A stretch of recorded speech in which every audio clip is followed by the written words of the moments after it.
ಪ್ರಧಾನಿ ನರೇಂದ್ರ ಮೋದಿ ಅವರ ನೇತೃತ್ವದ ಸರ್ಕಾರ ಮಹಿಳಾ ಸಬಲೀಕರಣಕ್ಕೆ ಆದ್ಯತೆ ನೀಡುವ ನಿಟ್ಟಿನಲ್ಲಿ 10 ಹಲವು ಯೋಜನೆಗಳನ್ನು ಜಾರಿಗೆ ತಂದಿದೆ. ಮಹಿಳೆಯರ ಆರ್ಥಿಕ, ಶೈಕ್ಷಣಿಕ ಹಾಗೂ ಸಾಮಾಜಿಕ ಸಬಲೀಕರಣಕ್ಕಾಗಿ ಕಾರ್ಯಕ್ರಮಗಳನ್ನು ರೂಪಿಸುವಲ್ಲಿ ಹಲವಾರು ಸಂಘ ಸಂಸ್ಥೆಗಳು ಸರ್ಕಾರದೊಂದಿಗೆ ಕೈಜೋಡಿಸಿವೆ. ಕಲ್ಪತರು ನಾಡು ತುಮಕೂರು ಜಿಲ್ಲೆಯಲ್ಲೂ ಇಂತಹ ಒಂದು ಕ್ರಾಂತಿ ನಡೆಯುತ್ತಿದೆ. ಗ್ರಾಮೀಣ ಹಾಗೂ ಬುಡಕಟ್ಟು ಮಹಿಳೆಯರ ಸಬಲೀಕರಣಕ್ಕಾಗಿ ಈ ಸಂಸ್ಥೆ ಅವಿರತ ಶ್ರಮಿಸುತ್ತಿದೆ. ಈ ಕುರಿತು ಒಂದು ವರದಿ ಇಲ್ಲಿದೆ.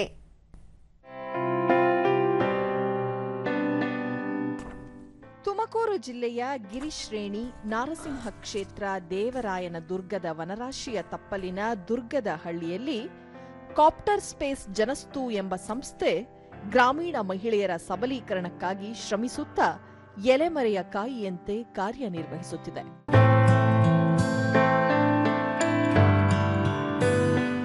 ಅರ್ಧದಲ್ಲೇ ಶಾಲೆ ಬಿಟ್ಟ, ಶಾಲೆಗೇ ಹೋಗದ ಬುಡಕಟ್ಟು ಮತ್ತು ಬಡ ಮಹಿಳೆಯರಿಗೆ ಗಿರಿತಪ್ಪಲ ಪ್ರದೇಶದಲ್ಲಿ ಸ್ಥಳೀಯವಾಗಿ ಹಾಗೂ ನೈಸರ್ಗಿಕವಾಗಿ ದೊರೆಯುವ ಮರಮುಟ್ಟು, ಗರಿ, ಬಿದಿರು ಬಳಸಿಕೊಂಡು ಪರಿಸರ ಸ್ನೇಹಿ ಕುಟೀರವನ್ನು ನಿರ್ಮಿಸಿರುವ ಸಂಸ್ಥೆ ಸ್ಥಳೀಯ ಸಂಪನ್ಮೂಲ ಬಳಸಿಕೊಂಡು ಅಲಂಕಾರಿಕ ವಸ್ತುಗಳನ್ನು ತಯಾರಿಸುವ, ಬಿದಿರು ಕಡ್ಡಿಗಳಿಂದ ಬುಟ್ಟಿ ಹೆಣೆಯುವ, ಕಸೂತಿ ಮಾಡುವ, ಉಡುಪುಗಳಿಗೆ ಗಂಜಿ ಹಾಕುವ, ವಸ್ತ್ರದಿಂದ ಗೊಂಬೆಗಳನ್ನು ತಯಾರಿಸುವ ಮತ್ತು ಬಟ್ಟೆಯ ಕ್ಯಾನ್ವಸ್ ಮೇಲೆ ಚಿತ್ರ ರಚಿಸುವುದೂ ಸೇರಿದಂತೆ ವಿವಿಧ ತರಬೇತಿಯನ್ನು ನೀಡುತ್ತಿದೆ.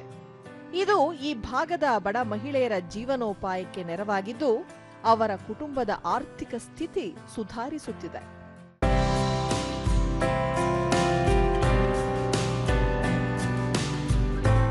ಗಿರಿ ಪ್ರದೇಶದಲ್ಲಿ ಬೆಟ್ಟದ ತಪ್ಪಲಲ್ಲಿ ಬಡತನದ ಬೇಗೆಯಲ್ಲಿ ಬೇಯುತ್ತಾ ಜೀವನ ಸಾಗಿಸುವ ಬುಡಕಟ್ಟು ಮತ್ತು ಬಡ ಮಹಿಳೆಯರಿಗೆ ಕೌಶಲ್ಯ ತರಬೇತಿ ನೀಡಿ ಅವರನ್ನೂ ಸಮಾಜದ ಮುಖ್ಯವಾಹಿನಿಗೆ ತರುವ ಉದ್ದೇಶದಿಂದ ಜನಸ್ತು ಸಂಸ್ಥೆ ಸ್ಥಾಪಿಸಿದ್ದಾಗಿ ದಿನೇಶ್ ಹೇಳುತ್ತಾರೆ. ನ್ಯಾಚುರಲ್ ಆಗಿ ಇಲ್ಲಿ ಏನು ಸಿಗುತ್ತೆ ಅದ್ರಲ್ಲಿ ಮಾಡಬೇಕು ಅಂತ. ಸೊ ಬಿದ್ರಲ್ಲಿ ಟ್ರೈ ಮಾಡಿದ್ದೀವಿ, ಬಟ್ ಜೊಂಡಲ್ಲಿ ಜಾಸ್ತಿ ಮಾಡ್ತಾ ಇದ್ದೀವಿ. ನಮ್ಮ ಬಾಳೆನಾರಲ್ಲಿ ಮಾಡಿದ್ವಿ, ಆ ಥರ ಎಲ್ಲ ಮಾಡ್ಕೊಂಡು ಹೋಗ್ತಾ ಇದ್ದೀವಿ. ಈಗ ಸ್ವಲ್ಪ ಟೈಲರಿಂಗು, ಈಗ ವೇಸ್ಟ್ ಕ್ಲಾತ್ಸ್, ವೇಸ್ಟ್ ಮೆಟೀರಿಯಲ್ ಇರುತ್ತಲ್ಲ ಅದನ್ನೆಲ್ಲ ತಗೊಂಡು ಏನು ಮಾಡೋದು.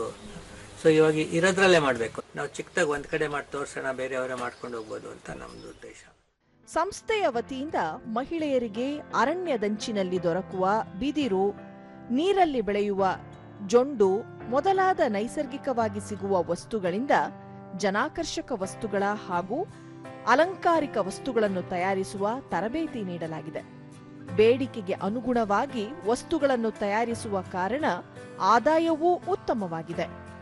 ಆನ್ಲೈನ್ನಲ್ಲೂ ಜನರು ಈ ವಸ್ತುಗಳನ್ನು ಖರೀದಿಸುತ್ತಾರೆ ಎನ್ನುತ್ತಾರೆ ಸಂಸ್ಥೆಯ ಸಮುದಾಯ ಸಂಚಾಲಕಿ.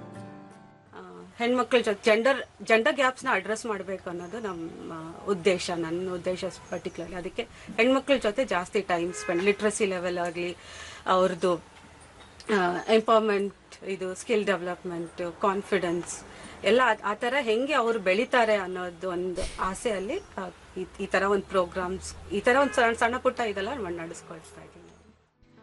ಗ್ರಾಮೀಣ, ಬುಡಕಟ್ಟು, ಬಡ ಮಹಿಳೆಯರಲ್ಲಿ ಕೌಶಲ್ಯದ ಜೊತೆಗೆ ಕಥೆ ಹೇಳುವ, ಸಾಂಪ್ರದಾಯಿಕ ಪದ ಹಾಡುವ, ತಮ್ಮದೇ ಸಮುದಾಯದ ಸಾಂಪ್ರದಾಯಿಕ ನೃತ್ಯ ಮಾಡುವ ಪ್ರತಿಭೆಯೂ ಇರುತ್ತದೆ.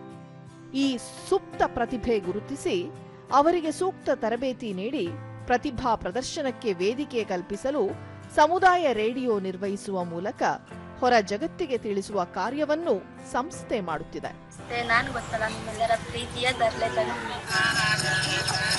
ನೆರೆಯ ತಿಮ್ಮನಾಯಕನಹಳ್ಳಿಯ ಮಹಿಳೆ ಜನಸ್ತುವಿನಲ್ಲಿ ಹೊಲಿಗೆ, ಕಸೂತಿ ಮೊದಲಾದ ಕೌಶಲ್ಯ ಕಲಿತಿದ್ದು ಈಗ ಚೀಲ, ವಸ್ತ್ರ ತಯಾರಿಕೆ ಮೊದಲಾದ ವೃತ್ತಿ ಮಾಡುತ್ತಿದ್ದು ನಿಶ್ಚಿತ ಆದಾಯ ಗಳಿಸುತ್ತಿರುವುದಾಗಿ ಹೇಳುತ್ತಾರೆ. ಗಾರ್ಮೆಂಟ್ಸ್ಗೆಲ್ಲ ಮನೆಯಲ್ಲಿ ತುಂಬ ಮಕ್ಕಳನ್ನ ಬಿಟ್ಟು ಹೋಗಿ ಬರೋದು ತುಂಬ 8 ಗಂಟೆ 10 ಗಂಟೆ ಈ ಥರ ಎಲ್ಲ ಆಗುತ್ತೆ. ಇಲ್ಲಿ 10 ಗಂಟೆಯಿಂದ 5:30 ಒಳಗಡೆ ಕೆಲಸ ಮಾಡ್ಕೊಂಡು ಹೋಗ್ತಾ ಇರೋದ್ರಿಂದ ತುಂಬ ಅನುಕೂಲ ಇದೆ ನಮಗೆ. ಇಲ್ಲಿಗೆ ಬಂದಮೇಲೆ ಕಲ್ತಿದ್ದು ಬ್ಯಾಗಸ್ಸು, ಪೌಚ್ ಮಾಡೋದು, ಈ ಥರದ್ದು ಪಿಲ್ಲೋ ಕವರ್ಸು, ಬ್ಲ್ಯಾಕ್ ಪ್ರಿಂಟ್ಸ್ ಕಲ್ತಿದ್ದೀವಿ, ಆಮೇಲೆ ಎಕೋ ಪ್ರಿಂಟ್ ಕಲ್ತಿದ್ದೀವಿ. ಇಲ್ಲಿಗೆ ಬಂದಮೇಲೆ ಒಂದು ತುಂಬ ಮಾತಾಡೋಕ್ಕೆಲ್ಲ ಹಿಂಜರಿತಾ ಇದ್ವಿ. ಇಲ್ಲಿಗೆ ಬಂದಮೇಲೆ ಒಂದು ಸ್ವಲ್ಪ ಮಾತಾಡೋ ಅಂಥ ಧೈರ್ಯ ಬಂದಿದೆ. ತುಂಬ ವಿಶ್ವಾಸ ಇದೆ, ನಾವು ದುಡ್ದು ಮಕ್ಕಳನ್ನ ಸಾಕ್ತೀವಿ. ಇಲ್ಲಿ ಬುಡಕಟ್ಟು ಮತ್ತು ಗ್ರಾಮೀಣ ಬಡ ಮಹಿಳೆಯರಿಗೆ ಕೌಶಲ್ಯದ ಜೊತೆಗೆ ಅಕ್ಷರ ಜ್ಞಾನವನ್ನೂ ಕಲಿಸಲಾಗುತ್ತಿದೆ. ಒಟ್ಟಾರೆ ಕಲ್ಪತರು ನಾಡಿನ ಗಿರಿ ತಪ್ಪಲಲ್ಲಿ ಸದ್ದಿಲ್ಲದೆ ಬಡ ಬುಡಕಟ್ಟು ಮಹಿಳೆಯರ ಸಬಲೀಕರಣ ನಡೆಯುತ್ತಿದೆ. ಇಂತಹ ಸಂಸ್ಥೆಗಳ ಸಂಖ್ಯೆ ಹೆಚ್ಚಲಿ, ಸಮಾಜದ ಮುಖ್ಯವಾಹಿನಿಯಿಂದ ದೂರ ಇರುವ ಮಹಿಳೆಯರ ಆರ್ಥಿಕ ಸಾಮಾಜಿಕ ಸ್ಥಿತಿ ಉತ್ತಮವಾಗಲಿ, ದೇಶದ ಅಭಿವೃದ್ಧಿಗೆ ಅವರೂ ಕೊಡುಗೆ ನೀಡುವಂತಾಗಲಿ ಅಲ್ಲವೇ?